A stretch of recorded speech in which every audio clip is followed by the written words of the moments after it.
I got so much motherfucking design on right now. Break it down, bring it back, make it clap. I got 3 old thoughts, new block, where that thing. Bitches on my line, and you know. Selamat siang. Kami ingin mempresentasikan hasil observasi kami. Perkenalkan, nama saya Aisyah Seta Karolin Dwi Nugraha, dan di sebelah kanan saya ada Kurnia, dan sebelah kanan saya ada Nabila Nuraini, dan di sebelah kiri saya ada Suratuna Kumaira, dan di sebelah kiri saya ada Deheskia. Dan ini soal yang akan kami jawab. Apa yang akan terjadi pada sel darah merah jika ke dalamnya dimasukkan larutan infus yang hiptonik? Berikan alasanmu. tekanan osmosis adalah tekanan minimum yang harus diberikan pada larutan untuk mencegah peristiwa osmosis. Osmosis merupakan peristiwa perpindahan molekul dari sistem yang konsentrasinya lebih rendah ke konsentrasi yang lebih tinggi melalui selaput impermeable. A. Hipotonik. Larutan hipotonik adalah larutan yang memiliki tekanan osmotik lebih rendah daripada larutan lain, sehingga dalam hal ini cairan infus memiliki merah. Jika larutan hipotonik dimasukkan ke dalam darah, maka larutan akan mengisi sel melalui dinding sel darah merah yang bersifat semi-permeabel.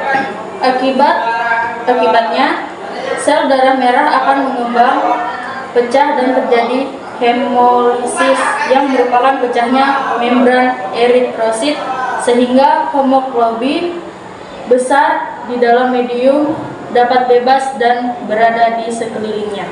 Dan itu adalah jawaban soal pertama, dan saya akan melanjutkan soal kedua. Apa yang akan terjadi pada sel darah merah jika ke dalamnya dimasukkan larutan infus yang hipertonik? Berikan alasanmu. Larutan hipertonik adalah larutan yang memiliki tekanan osmotik lebih tinggi dari larutan lain. Pada hal ini, cairan infus konsentrasinya lebih tinggi dari hipertonik daripada konsentrasi sel darah. Jika larutan hipertonik dimasukkan ke dalam sel darah merah, maka cairan di dalam sel darah merah akan ikut keluar melalui dinding sel darah merah yang bersifat semi-permeable. Akibatnya, sel darah merah akan mengkerut dan mengalami krenasi, yang merupakan konsentrasi atau pembentukan nokta tidak normal di sekitar pinggir sel setelah dimasukkan ke dalam larutan hipertonik karena kehilangan air melalui osmosis. Oke, itu jawaban yang kedua. Dan di sini saya akan membaca soal ketiga. Bagaimana seharusnya kondisi larutan infus agar dapat dipergunakan pada kasus di atas? Normal, larutan yang diinfuskan sebaiknya adalah larutan yang isotonik, yaitu cairan infus yang memiliki konsentrasi yang sama dengan darah. Cairan infus harus isotonik dengan cairan intrasel agar tidak terjadi osmosis naik ke dalam ataupun keluar sel darah. Dengan demikian, sel-sel darah tidak akan mengalami kerusakan dalam kurung normal.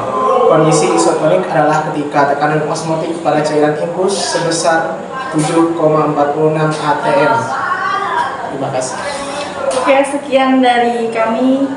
Selamat siang.